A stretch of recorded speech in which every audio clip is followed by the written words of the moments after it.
तली हुई चीजें खाते हैं या फैट वाली चीजें खाते हैं, उनको पचाने के लिए बाइल जूस की जरूरत रहती है।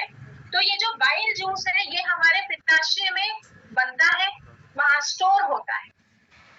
अब यहाँ से ये लिवर में जो जाता है तो बीच में एक पाइप जैसा एक रास्ता होता है जिसको हम बोलते हैं बाइल डक्ट। बाइल डक्ट वो पाइप होती है जो कि बाइल जूस को पित्ताशय से लिवर में कैरी करती है और सेम इसी तरह आंतों में लेकर जाती है ताकि वहां पर फैट को पचाया जा सके। एक नॉर्मल सी बात है सोचने वाली, जैसे मैंने आपको पहले बोला कि मान लीजिए आपकी अगर एक किडनी खराब हो जाए तो हम एक किडनी पे पूरा जीवन जी सकते हैं। अगर पित्ताशय निकाल दिया जाए तो क्या हमें कोई दिक्कत होगा? हमें कोई जानलेवा दिक्कत नहीं होगी, हमारा जीवन ठीक चलेगा, लेकिन हाँ हमें खाना पचाने में दिक्कत हो सकती है। हमें एसिडिटी, अफारा, पेट में जलन, पेट हमेशा भरा भरा रहना या भूख बराबर ना लगना, ये दिक्कत आ सकती है। तो पित्ताशय इतना कोई इंपॉर्टेंट ऑर्गन नहीं है, लेकिन फिर भी इंपॉर्टेंट है क्योंकि ये फैट को पचाने में मदद करता है और अगर फैट अच्छे से नहीं पचेगा तो वो बहुत सी अन्य बीमारियों को जन्म देता है। ये जो बाइल जूस है, अगर मान लीजिए गॉल ब्लैडर काम नहीं कर रहा है ठीक से, कई केसेस में ऐसा आता है कि जन्म से ही गॉल ब्लैडर कोलैप्स होता है। कोलैप्स का मतलब है कि वो सिकुड़ चुका है, वो काम नहीं कर रहा है। तो वहां पर क्या होगा, आपके पास लक्षण क्या आएगा? या अगर मैं ऐसा बोलूं कि हाँ जी गॉल ब्लैडर ठीक से काम नहीं कर रहा है, आपको कैसे पता चलेगा? पहला लक्षण होता है दर्द। आपको पसलियों के नीचे राइट साइड में पेन होगा, बहुत ज्यादा पेन होगा या बहुत रुक रुक करके पेन हो सकता है। पेट में बहुत गैस हो सकती है, जलन हो सकती है, उल्टी आने का मन करेगा या उल्टी होगी और वो बहुत ज्यादा कड़वी पीले रंग की हो सकती है जिसको आप बोलते हो तेजाब वाली हो सकती है।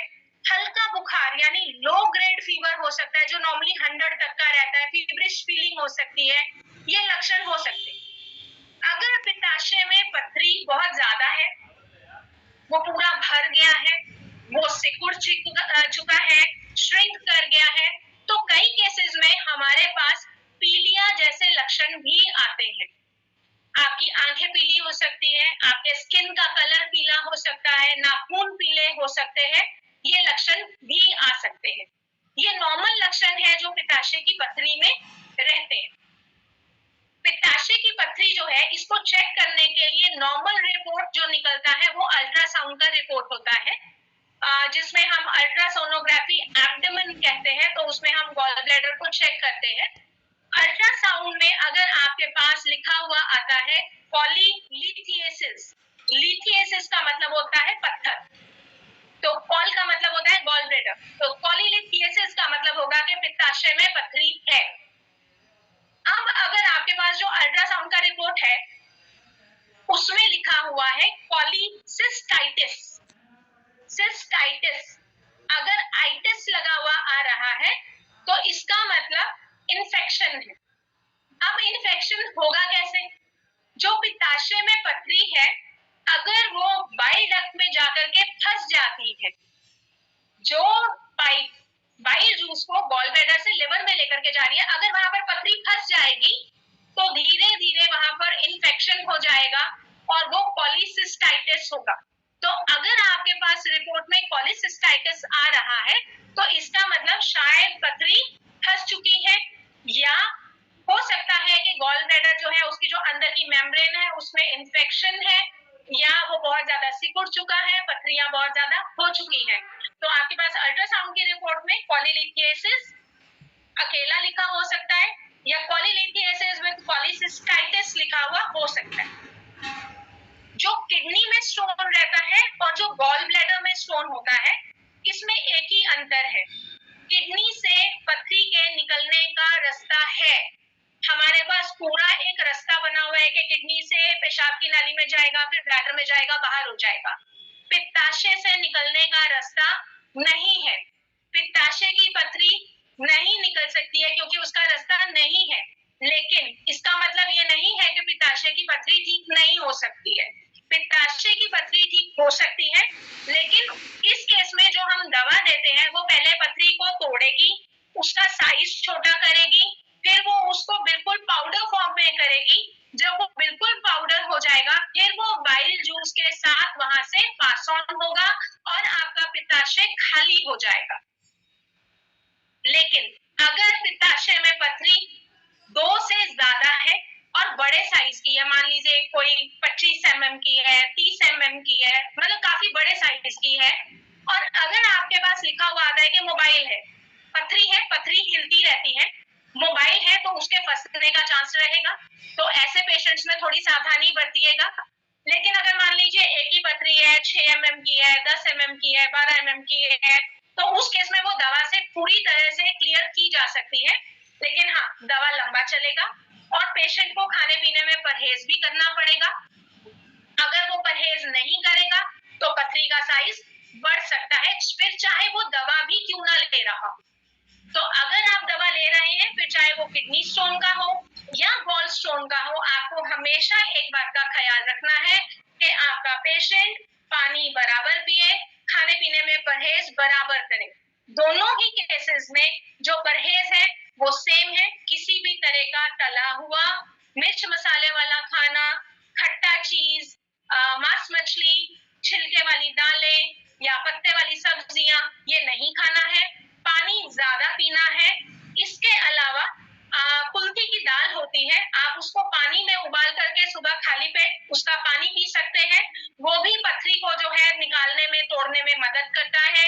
इसके अलावा भुट्टे के जो बाल होते हैं, आजकल तो वैसे ही भुट्टे का मौसम है तो आसानी से अवेलेबल है या आपको सूखे हुए मिल जाते हैं, तो भुट्टे के जो बाल हैं आप पानी में लीजिए, पानी को उबालिए, जब वो 1/4 रह जाता है तो आप उस पानी को अगर रोज सुबह खाली पेट पीते हैं, वो भी पथरी में लाभदायक होता है। गॉल स्टोन के केस में जो लाइन ऑफ ट्रीटमेंट रहता है, लाइन ऑफ ट्रीटमेंट मतलब हम आईएमसी के जरिए उसको कैसे ठीक कर सकते हैं, जो प्रोडक्ट्स रहते हैं उसमें रहता है श्री तुलसी, एलोवेरा जूस, यूरिनॉन सिरप या टैबलेट, गोमूत्र, एलो लिव केयर सिरप या टैबलेट, एलो डाइजेस्ट और मोरिंगा टैबलेट। शायद आपके मन में प्रश्न आ रहा होगा कि मैंने मोरिंगा टैबलेट क्यों ऐड किया, मोरिंगा का क्या काम है। मोरिंगा एक ऐसी जड़ी बूटी है या ऐसा एक आयुर्वेदिक हर्ब है जो लिवर के लिए रामबाण का काम करता है। मोरिंगा लिवर को डिटॉक्सिफाई करता है, लिवर की सफाई करता है। आपके पित्ताशय में जो पथरियां रहती हैं वो नॉर्मली वसा की होती है, वसा मीन्स कोलेस्ट्रॉल की होती है, तो ये उनको जो है तोड़ने में, पिघलाने में मदद करता है। मोरिंगा बहुत अच्छा काम करता है पित्ताशय की पथरी में। लेकिन अगर आपके पेशेंट को हाई बीपी की शिकायत है, आपका पेशेंट उच्च रक्तचाप का अगर मरीज है, तो उसे मोरिंगा टैबलेट नहीं दीजिएगा। इसके अलावा श्री तुलसी, एलोवेरा जूस, यूरिनॉन सिरप और टैबलेट, गोमूत्र, लिव केयर सिरप और डाइजेस्ट, ये पूरा लाइन ऑफ ट्रीटमेंट जो है गॉल स्टोन में चलेगा।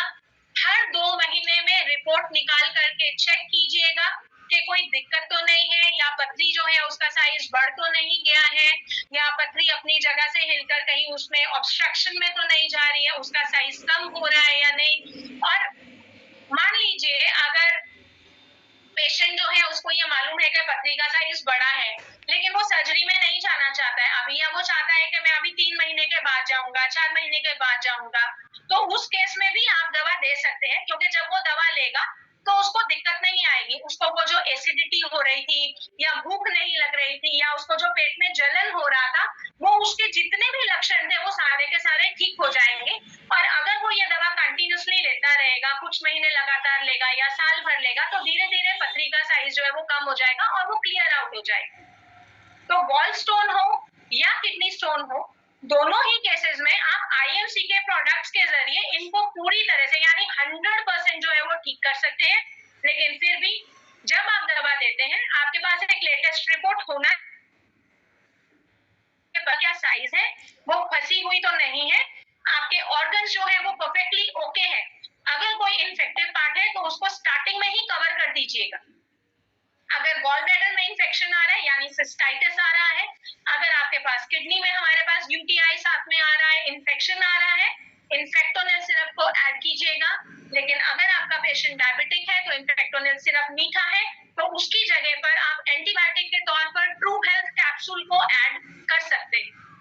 ये लाइन ऑफ ट्रीटमेंट दोनों केसेस में रहेगा। आपके साथ जो आज जानकारी मैंने साझा की है उसमें किडनी स्टोन और गॉल स्टोन के बारे में हमने बीमारी के कारण, बीमारी के सिम्टम्स, बीमारी का ट्रीटमेंट और आप क्या क्या परहेज कर सकते हैं उस सब के बारे में पूरी जानकारी अपनी तरफ से साझा की है ताकि वो आपके लिए उपयोगी हो सके। अभी भी अगर आपका कोई भी प्रश्न ऐसा है इन टॉपिक से रिलेटेड, आप प्लीज चैट बॉक्स में छोड़ दीजिएगा। अगले सेशन में हम वो क्वेश्चंस जो हैं वो जरूर उठाएंगे। डेली बेसिस पर सेशंस रहेंगे, आप इसे ज्वाइन कीजिए, जो जानकारी दी जा रही है उसे नोट कीजिए और प्रैक्टिकली यूज कीजिए। कोई भी क्वेरी है टॉपिक से रिलेटेड, आप बेहिचक जब